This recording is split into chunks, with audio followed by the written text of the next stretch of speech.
جی یہ بالغ کو اگر 7.5 تولہ سونا دیا تو بالکل جب سال اس کے قبضے میں آنے کے بعد سال گزرے گا تو اس بچی یا بچے پر زکوٰۃ واجب ہو جائے گی۔ اور دے گا کیسے؟ وہ سونے سے ہی دے گا کہ سونے کا حصہ بیچے اور پھر اس کی یعنی کل ٹوٹل قیمت نکال لیں اور لگوا لیں۔ قیمت لگوانے کے بعد اس کو 40 سے ڈیوائیڈ کریں، جو آنسر آئے اتنا پیسہ دینا ہے۔ اب اتنے کا چاہے گولڈ بیچ کر دے دیں، چاہے ویسی کیش کسی سے لے کر دے دیں، لیکن زکوٰۃ ادا کرنی ہوگی۔ اور یہ کہہ رہی ہیں کہ اگر میں اس طرح کروں کہ تھوڑا دے دوں اس کو، تھوڑا اپنے پاس رکھوں تاکہ زکوٰۃ بنے ہی نہیں،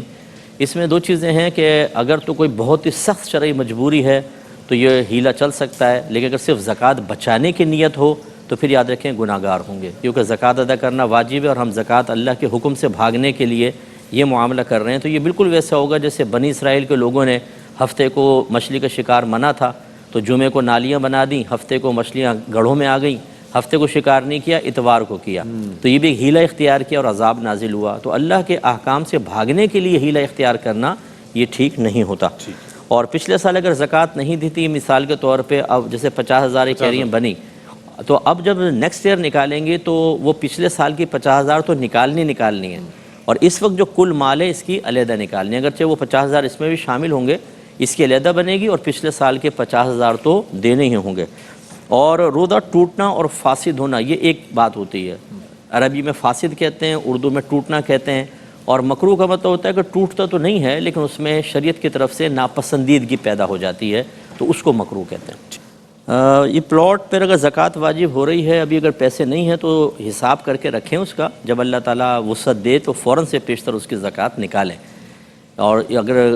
آپ اس پلاٹ کو بیچ کر نکال سکتے ہیں تو بہت اچھی بات ہے، یا اور کوئی ایسا گھر کا سامان جیسے گولڈ وغیرہ آپ کی ملکیت میں، اس کو بیچ کر زکوٰۃ ادا کریں۔ لیکن اگر ایسا کوئی سورسز نہیں ہے تو حساب بنا کے رکھیں، جب اللہ پیسہ دے تو اس کو ضرور ادا کرنی ہوگی۔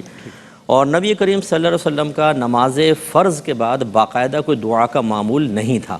لیکن منع بھی نہیں کیا سرکار صلی اللہ علیہ وسلم نے۔ اور جو دعا کی اتنی تلقینات ہیں، اگر کوئی اس کے بعد دعا کرتا ہے فرض کے بعد تو کوئی مسئلہ نہیں ہے،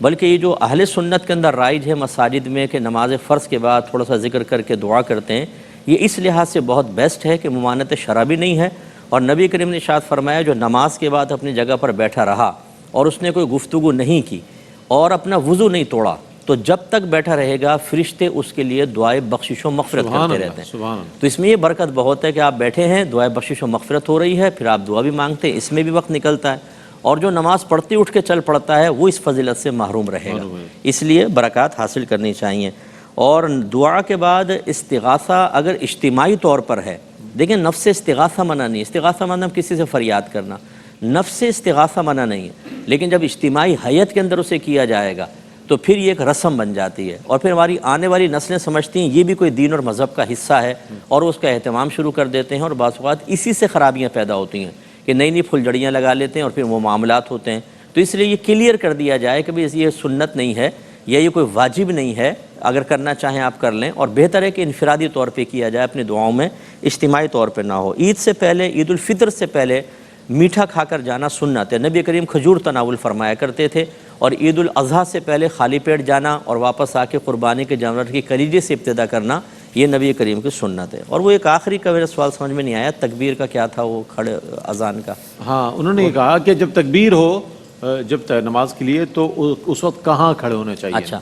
دیکھیں اس میں 3 سچویشن ہوتی ہیں، اگر تو امام صاحب وہاں نہیں ہیں اور سامنے سے آ رہے ہیں تو جیسے ہی امام نظر آئیں گے سب کا کھڑا ہو جانا واجب ہے، چاہے ابھی تکبیر اسٹارٹ ہی ہوئی ہو۔ اچھا وہ حی علی الصلاۃ پہ کھڑے ہونے کا بھی میں بتا رہا ہوں، اگر آپ میری سچویشن سن لیں گے بالکل کلیئر ہوگا۔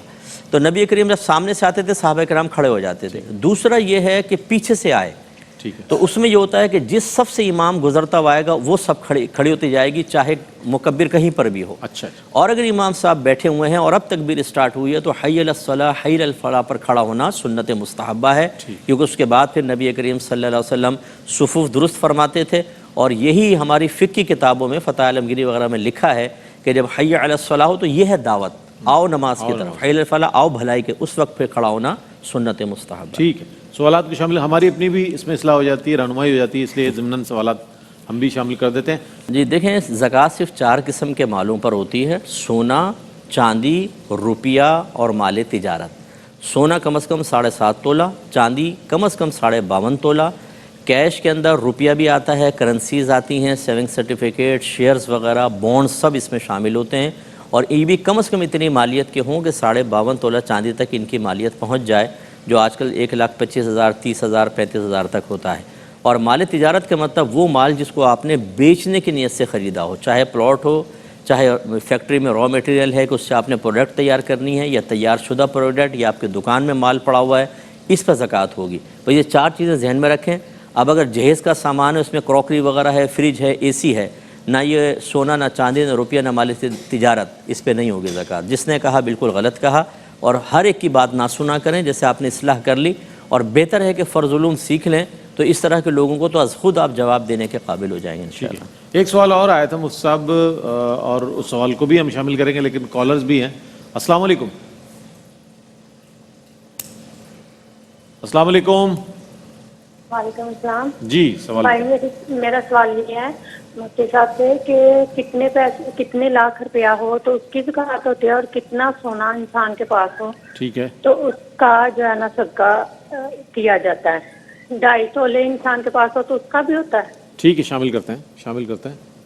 ٹھیک ہے۔ اچھا مفتی صاحب، سوال یہ آیا تھا کہ جو کمیٹی ڈالی جاتی ہے، بی سی ہیں جسے کہتے ہیں گھروں میں، تو اس پر بھی کیا زکوٰۃ عائد ہوگی؟ چونکہ وہ تو ابھی پارشلی اس کی پیمنٹ ہوگی، سب یکجا کر ہوگا پیسہ، تو کیا فرماتے ہیں؟ جس میں کئی صورتیں ہوتی ہیں۔ پہلی بات تو یہ کہ فرض کر لیں آپ کی پہلی بی سی نکل آئی، تو یہ آپ مقروض ہو گئے، کیونکہ اب آپ کو بی سیاں دینی ہیں۔ تو پھر اس میں ہوتا ہے جتنا مال آپ کے پاس ہے، اس مال کو آپ پہلے جو آپ کا ہے اس کو ٹوٹل کر لیں،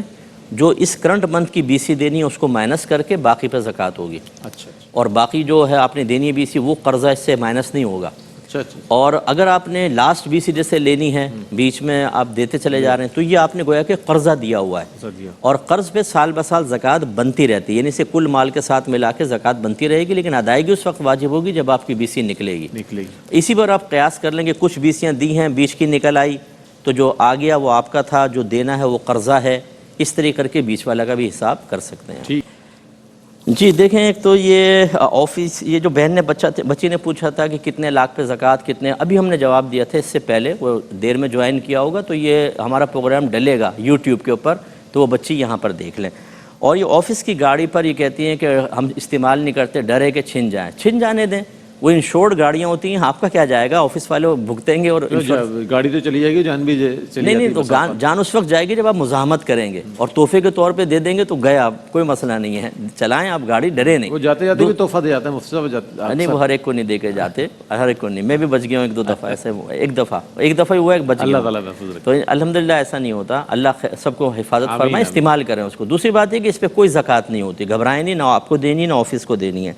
اور یہ 1,30,000 روپے اور سونا وغیرہ ہے، یا کہہ رہی ہیں 70,000 کے قریب مالیت بن جائے گی، اور 5 تولہ سونا۔ دیکھیں، جب کسی ایک مال سے نصاب کمپلیٹ نہیں ہو رہا ہوتا تو حکم شرع یہ ہوتا ہے کہ جیسے سونا ہے تو اس کی قیمت لگوائیں، اور کیش کو اس کے ساتھ ایڈ کریں۔ اب یقیناً زکوٰۃ بنے گی، اس کا 2.5% آپ کو زکوٰۃ نکالنی ہوگی۔ میرے ہسبینڈ کہتے ہیں کہ جی اے سی ایکسٹرا ہے، صوفہ، اس پر زکوٰۃ ہوگی، تو میں گزارش کرتا ہوں، ہمارے بھائی بھی شاید دیکھ رہے ہوں اور مسکرا رہے ہوں گے کہ آپ مفتی نہ بنیں، آپ کا یہ کام نہیں ہے یہ کرنا، یہ پوچھ لیا کریں اس طرح کر کے، یاد رکھیں یہ کوئی نیکی نہیں ہے، ناراض مت ہو۔ نبی کریم صلی اللہ علیہ وسلم نے ارشاد فرمایا، جو بغیر علم کے فتویٰ دے اس پہ زمین و آسمان کے تمام فرشتے لعنت کرتے ہیں۔ اگر آپ نے یہ کہا کہ اس پہ زکوٰۃ بنے گی، اور یہ سوچا میں تو بنوا رہا ہوں، شاید یہ بہت اچھا میں کام کر رہا ہوں، روک کوئی رہا ہوں، یہ بھی آپ چونکہ شریعت پہ افترا کر رہے ہیں، شریعت پہ جھوٹ باندھ رہے ہیں، زکوٰۃ بنتی نہیں، آپ کہہ رہے ہیں زکوٰۃ فرض ہو گئی، تو اللہ رسول پہ جھوٹ باندھنا لازم آیا، اور یہ فرشتوں کی لعنت کا مستحق ہونا ثابت ہوگا۔ اس لیے اللہ کی بارگاہ میں توبہ کریں۔ ہم نے جو بھی بتایا کچھ دیر پہلے کہ 4 قسم کے مالوں پہ زکوٰۃ ہے، سونا، چاندی، روپیہ، مال تجارت۔ گھر کے ساز و سامان پر بالکل زکوٰۃ نہیں ہوتی، چاہے وہ لاکھوں روپے کا ہو۔ ہاں، یہ ہوتا ہے کہ اگر آپ کسی کو زکوٰۃ دینا چاہتے ہیں، آپ معلوم کرنا چاہتے ہیں اس کو یہ زکوٰۃ کا مستحق ہے کہ نہیں، اس میں یہ دیکھا جاتا ہے کہ گھر میں ضروریات زندگی سے زیادہ اتنا سامان ہے کہ جو نصاب کے برابر پہنچ جائے تو وہ زکوٰۃ لینے کا مستحق نہیں ہوگا، یہ ضرور ہے۔ لیکن اس میں بھی یہ صوفہ، اے سی، فریج، واشنگ مشین حاجتیں اصلیہ میں آتی ہیں، وہ بھی زکوٰۃ لے سکتا ہے۔ دونوں لحاظ سے یہ مسئلہ شوہر نے غلط بتایا، وہ اللہ کی بارگاہ میں توبہ کریں، اور ناراض ہونے کے بجائے شکر ادا کیا کریں کہ اللہ تیرا شکر ہے تو نے غلطی پر مطلع ہونے کی توفیق دی، ورنہ میدان محشر میں شرمندگی تھی۔ اور اگر جوانی میں زبانی صورتیں یاد کیں تو ان کو بھولنا نہیں چاہیے، کیونکہ یہ حکم مطلق رکھا گیا ہے کہ جو قرآن یاد کر کے بھول جائے وہ برود قیامت اندھا اٹھایا جائے گا۔ اگرچہ بھولنے کو عمل پر بھی معمول کیا ہے، یہ عمل نہ کرے آدمی تو ایسا ہوگا، لیکن بعض نے اس کو بالکل ظاہر پر رکھا، اس لیے حافظ قرآن کو قرآن کی حفاظت کا حکم ہے، اور جن کو صورت یادوں کوشش کریں کہ ان کو بار بار ریپیٹ کرتے رہیں، یاد کرنے کا تکلف نہ کریں، 5-6 دفعہ دہرائیں گی انشاءاللہ وہ خود بخود ذہن کے اندر مستحضر ہو جاتی ہیں۔ اور اگر واشنگ مشین میں ناپاک کپڑے ڈال دیے اور پھر یہ کہہ رہی ہیں پاک ہو گئے تو نشان رہ گیا، کیا حکم ہوگا؟ وہ پاک ہوں گے ہی نہیں، اس لیے کہ جب آپ واشنگ مشین میں ڈالتے ہیں تو عمومی طور پہ ہماری واشنگ مشین ایسی نہیں ہوتی کہ ان میں ڈالنے کے بعد اتنا پانی اس میں بہہ جائے کہ نجاست کو اپنے ساتھ ہی بہا کر لے جائے، ایسا نہیں ہوتا۔ یا 3 دفعہ ڈالا آپ نے، 3 دفعہ مشین نے گھمایا اور 3 دفعہ آٹومیٹک مشین ہے وہ اسپن بھی کر رہی ہے، تو 3 دفعہ پانی ڈالنے سے 3 دفعہ اسپن سے پاک ہوگا۔ لیکن جو ہمارے ہاں ہوتا ہے کہ واشنگ مشین میں ڈالا، گھمایا، باہر نکل کے ٹب سے اس کو کھنگال رہے ہیں، وہ اس طرح کبھی پاک نہیں ہوں گے۔ اس کے لیے میری طہارت کی بک لے لیں، طہارت کے مسائل و احکام بہت بیسٹ ہے بہنوں کے لیے، لیکن اس طرح یہ پاک نہیں ہوں گے۔ ہاں، اس سے ہٹ کر ایک بات میں عرض کر دیتا ہوں، اگر مادہ منویہ لگا ہوا ہے تو سیدہ عائشہ صدیقہ رضی اللہ تعالیٰ عنہ فرماتی ہیں کہ جب سرکار کے کپڑوں پہ ایسا کوئی ہوتا تھا تو میں اس کو کھرچ دیا کرتی تھی۔ تو یہ فقہاء نے اس سے نتیجہ نکالا کہ اگر مادہ منویہ خشک ہو گئی تو اس کو رگڑ دیں، خشک وہ جھاڑ دیں جتنی چیزیں، باقی جو نشان ہے یہ پاک کہلائے گا، ابھی یہ ناپاک نہیں ہوگی، حتیٰ کہ کپڑے میں بھی پانی میں بھی گر جائے پانی پاک رہے گا۔ لیکن جو آپ نے واشنگ مشین میں ڈالا اس کو رگڑے وغیرہ بغیر، تو جیسی پانی سے متصل ہوگا کل پانی ناپاک، اور اس کے بعد کپڑے جتنے دوسرے بھی تھے وہ بھی ناپاک ہو جائیں گے، اور صرف واشنگ مشین میں گھمانے سے پاک نہیں ہوتے، اس کے ایک شرعی طریقہ ہوتا ہے، اس کے مطابق کرنے ہوتے ہیں، تو لہٰذا یہ پاک نہیں ہوں گے۔ ٹھیک ہے۔